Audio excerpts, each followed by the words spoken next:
Hi everyone. Right, Ian's wrote me in to ask him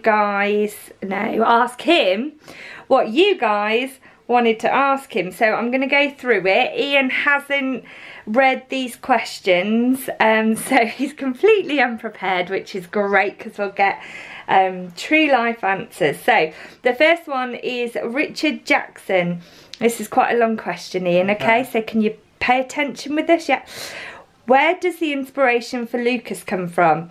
His bits seem almost autobiographical, if not inspired by some acquaintance. I love your work and have read a good bit of it. Sometimes, though, I feel like there's some underlying theme I'm just not getting. The way you write, these feel like memories more than prose. Not necessarily calling you Lucas, but I can't help but wonder. Well, of course, I do draw a lot from my own background as the devil. Sorry, Richard's also commented, also, I hope you don't take my comments negatively. My sense of humour is somewhat dry at the best of times. Lucas is based on a character called Doyle from this TV series Angel, which is where his cheeky Irish chappie sort of was inspired.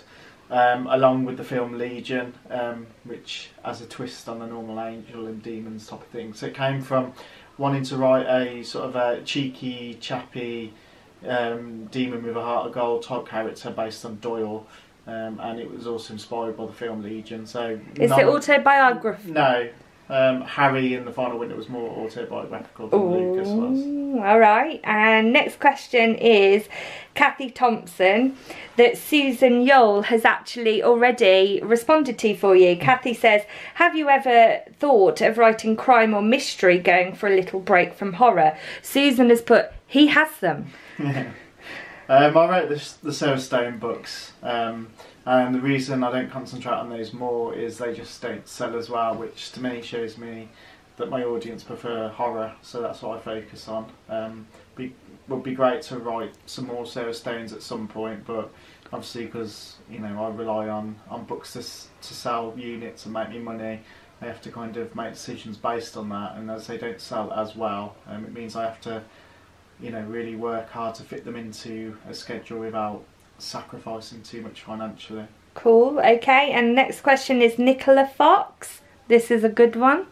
If you were a biscuit, what biscuit would you be? Barbara Parkinson has said, obviously hobnobs. No, digestive to keep Why is that? Wind all the time. Do they actually work? That's what they're called, digestive. Yeah, old school, but does it work? I don't know. Maybe we need to get you some digestives, darling. I don't think anything works on me.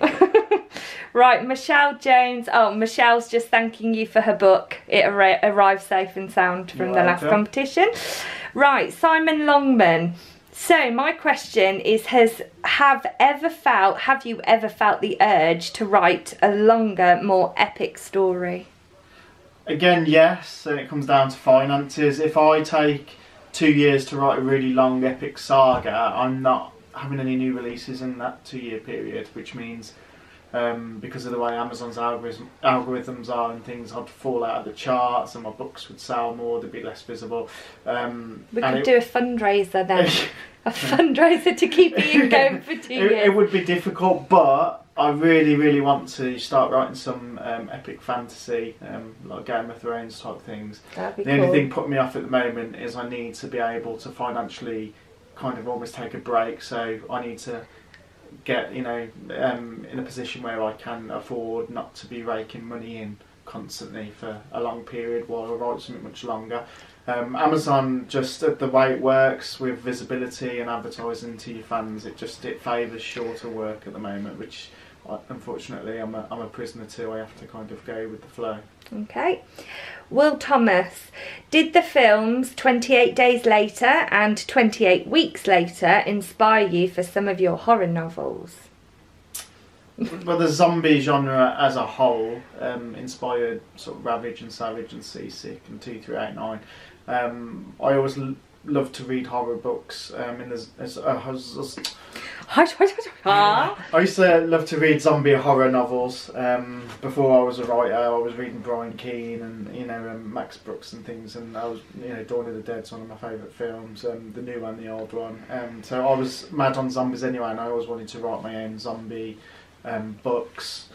So overall, all of the zombie films and books inspired what I eventually created. Your zombie books. Yeah, which is why I have fast and slow zombies mixed together in my zombie books, because I like the new and the old. Mash it up. Stuart Baxter, what inspired the Hell on Earth trilogy? Thanks, and he looks forward to seeing this video. I can't remember. Do you remember where I got the idea from? I think it was when you were doing your audio. No, I know. It's from the video game Oblivion, where the fantasy kingdom of Cyrodiil, I think it's called, is besieged by literally gates that open, and there's demons coming through them and attacking the world. So in that regards, I pretty much just copied that idea and applied it to a real world setting. But I think you were doing it for that audio screenplay originally, and then decided that wasn't really a good screenplay. No, I just made that up. All right. But yeah, it was based on a video game Oblivion, inspired by at least. Yeah. Cool. Right, Philip Nicholson. Ian, do you look to anyone in the literary world as your muse for becoming an author? Also, was horror / suspense your first go-to idea for your works? Yeah, I've always loved horror. I've always loved to read horror, so that's exactly what I wanted to write when I started out. Brian Keane was probably my hero when I first published, but in all honesty, I've never really managed to connect with the guy, so I can't say it's a personal inspiration as a fellow professional, because he's not that active socially and things, and I've never managed to have a discussion with him. Obviously, Stephen King is my inspiration as the pinnacle of what I could one day achieve. I'm not saying I would get anywhere close, but that's what you can aim for. Stephen King's kind of the holy grail for a horror author.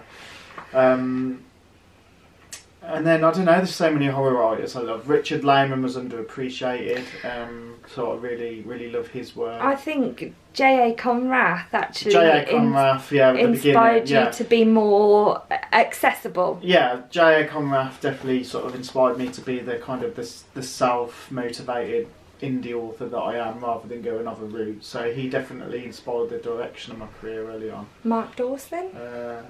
Mark Dawson, yeah, definitely showed me the business of writing is a lot harder than just writing books and sticking them up for sale. So I definitely moved my career up a level by kind of joining Mark's course. And just the last part of his question was horror or suspense your first go-to idea?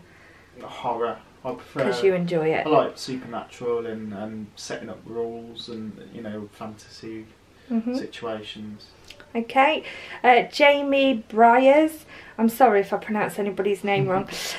What made you decide to use certain? Sorry. What made you decide to use certain characters in multiple books, even though they aren't directly connected? For example, Damien. Again, Brian Keane inspired me so much just before becoming an author myself. I absolutely loved his books, and a lot of those are connected and they share a universe. And in a lot of ways, my universe is kind of similar than his. I'm very much inspired by his universe, and I try not to rip it off, and I'm very aware of that because I know I do go in similar directions. He has his Labyrinth universe, and I have my Damien universe, and I think by now they're quite differentiated. But I did that because I got so much fun being involved in that with reading Brian Keane's work, so I wanted to give that same experience to my readers because it's just a bit of extra fun. Okay, Owen Roberts has asked, how did it all begin for you? What got you writing? And was it a specific author or book?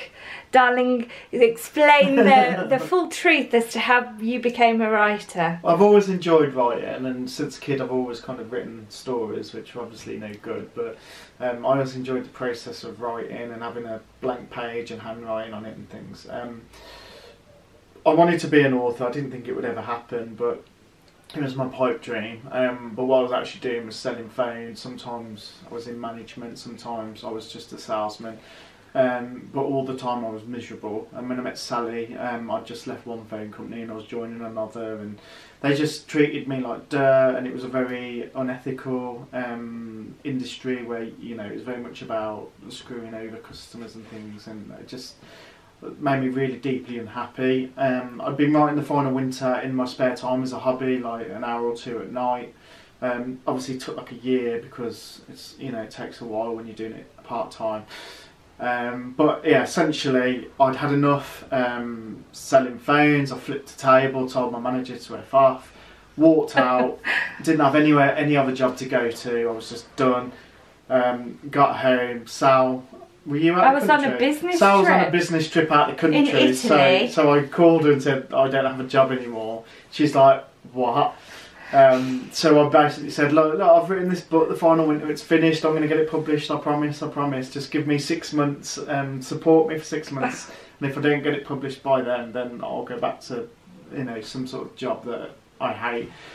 I in Italy had a large bottle of Prosecco that night. Yeah.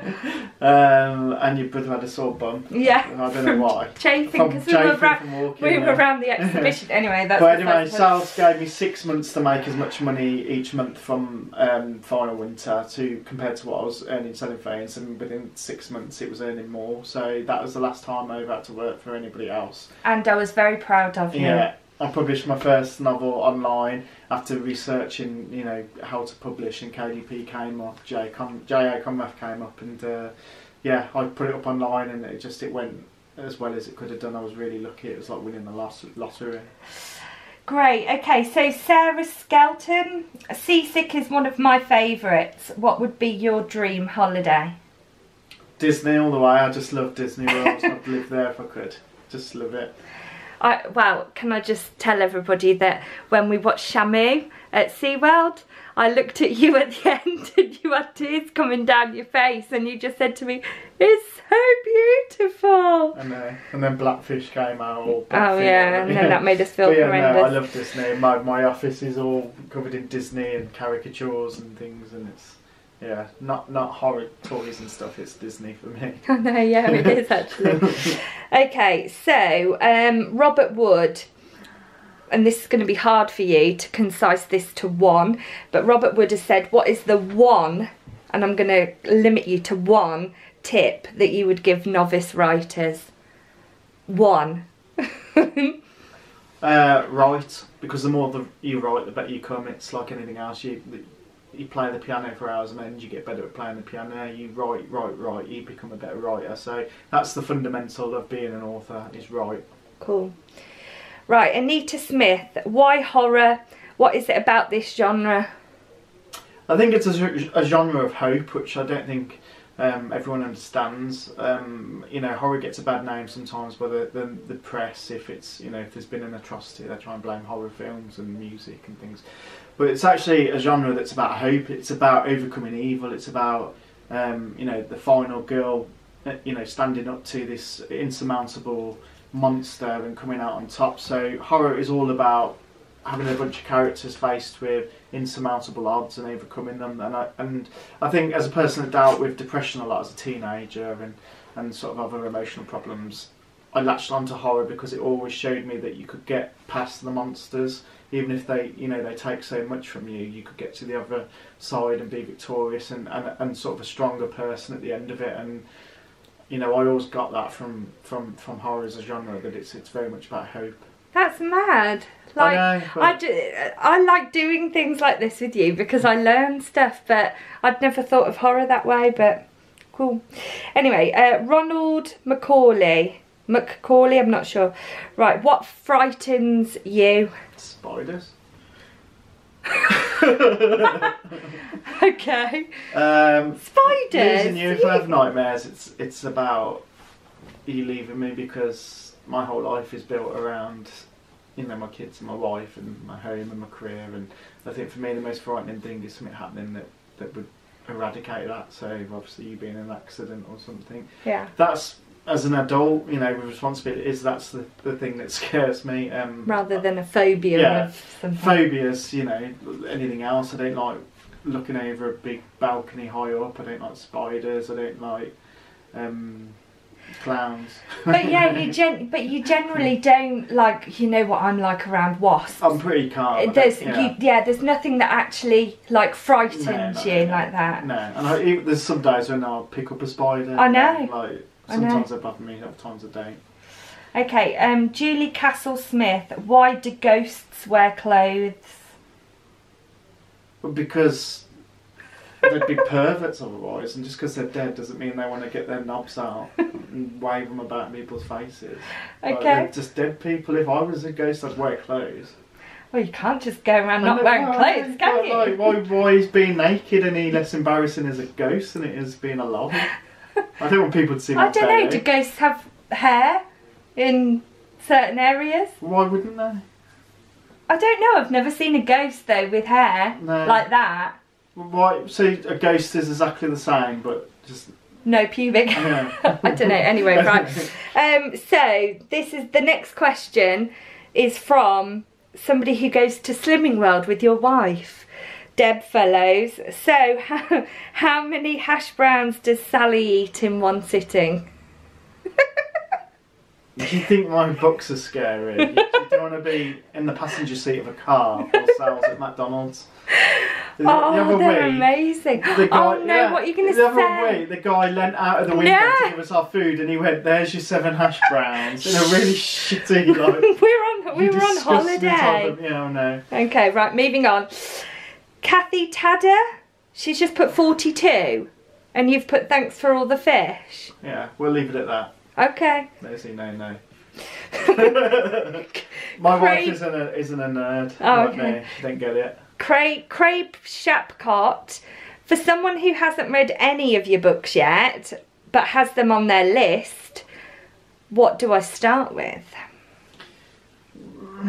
All my books, I try to make them as standalone as possible so that you can come in anywhere, but chronologically, for my career, Final Winter was my debut, so maybe read that.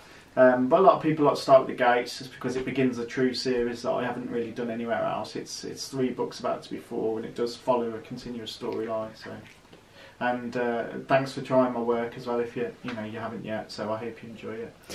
Right. So Paul Blanchfield. Yeah, Paul. I know Paul. I know. Yeah.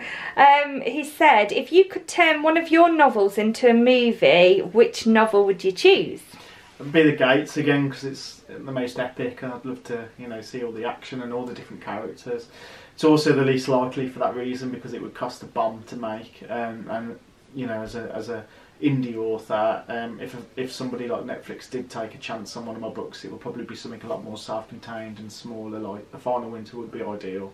It takes place pretty much in one location, and it's got a small cast of characters. So if you do see my books in film one day, it's likely to be the smaller ones like Picture Frame or Final Winter. Dream big. But the dream would be a massive Hollywood blockbuster of The Gates. That would be awesome. Oh, cool. That would be awesome. Right. Andy Hedge, did you always intend to create a connected universe between the Hell on Earth books and the Damien Lucas Sam books, or not? I always wanted to connect my books. I didn't know that I was going to connect everything everywhere, which is what I ended up doing when I brought the Gates into the Damien verse. And I think I just did that because just for the pure fun of it. I think I just got to a point in the story where I was like, oh, it'd be great if I brought Damien in now for a cameo. And I suppose I thought of it, before the MCU universe. Everybody gets a kick out of all the connected MCU movies, but I was doing it in my books. Ages ago, and I enjoy it for the same reason that people enjoy it in the MCU universe. It's just fun to suddenly get a fan favourite pop in somewhere, so I'll keep doing it. Cool. I think Bill Cocker. What horror subgenre do you most associate your likes, lifestyle, writing with, and why and how? Thanks. What's the horror film where she boils the bunny? Oh, Bunny Boiler. Single white female, is it? Yeah, something like that. That's most like my life. Cause what? I didn't get you going crazy there. Women driving me mental. That's me and Molly are all right. We keep you in check. Suburban horror is the most frightening. I think films like Eden Lake scare us, don't they? disturbing. And I saw on one of your posts about Cherry Tree Lane or something like that. Similar. I don't think I've seen that. Home invasions are scary. Yeah, like when you write Asbo just after we've been broken into. Okay, Carla Louise Casement, how did you initially get into writing and how long did it take you before your first book was published? Well, I wrote as a hobby my whole life, so probably, you know, like 10 years maybe of just messing around and enjoying it. And then I was like 23 or something, 24 when I published The Final Winter. I'd taken a year to write it. Didn't take me any time at all to publish it because I did it on Amazon, so it was instant. And it took 6 months for the book to take off and start earning me a full-time living as a writer. So for me, things went as easy as can be. I've been really, really fortunate that I didn't have to work hard at all to get my foot in the door. I work a lot harder now than I'm there to stay there, but I was really lucky that I got a relatively easy start that most don't. Okay, Lorna Malone, do some places give you ideas for your books that you never thought would happen? Yeah, well, after I went on a cruise, I did Seasick. After we were broken into, I did Asbo. So quite often the books I write are based on, you know, things I've written. Ravage is based on Gulliver's Kingdom, which is a theme park in where is it? Well, they've got a few. Matlock Bath. Matlock Bath, that's it. What else have I written? The Final Winter is based on the council estate where I grew up. The pub is based on a pub called the Wynyate. I mean, most of my books are based on some location I've been to. So yeah, and quite often if I go on holiday, I might base something there. Chicken Boy, I know it's a short story. Chicken Boy, the short story, was based on us going to Portugal with Grandma. So if you haven't read Jack that, had chicken pox. Jack had chicken pox on holiday and we were stranded. Couldn't fly. Right, Lee Smart, how do you plan your book plots out? Sorry, your book's plot out? Is everything laid out in advance or do you just follow where the story takes you? A bit of both at the moment. I used to write my first books just by sitting down and writing them off the top of my head, but I'd find I'd quite often write myself into a corner and have to spend a lot of time thinking about how to get out of it, and it wasn't as enjoyable as sort of plotting it out and knowing where I'm going. So I tend to write a brief plot now, not too concise because that takes the creativity out of it for me. So I do plot, but not as, you know, I don't know everything. I have an A to B, a general guideline that I follow. It just stops me getting stuck. So I'd say, you know, I kind of do a bit of both. I don't plot myself too tightly, but I do plot and plan beforehand, yeah. Okay. Carl Simpson, I'd like to know which of your books mean the most to you and why? Final Winter, it changed my life. Took me out of a job I hated and put me at home with my family. It allows me to earn more money than I ever thought I would. And I feel like we need X Factor backing music on that. that got me a bit teary, that one. It did change our lives. It changed both our lives, my wife's as well, and my children's lives, because they have a, you know, this life where daddy's at home all the time. So it changed my life, that book. Jessica Evans Stonehouse, are there any authors who have inspired your writing and who? I know we've had a similar question. Brian Keane, Richard Lehman, J.A. Conrad, so many.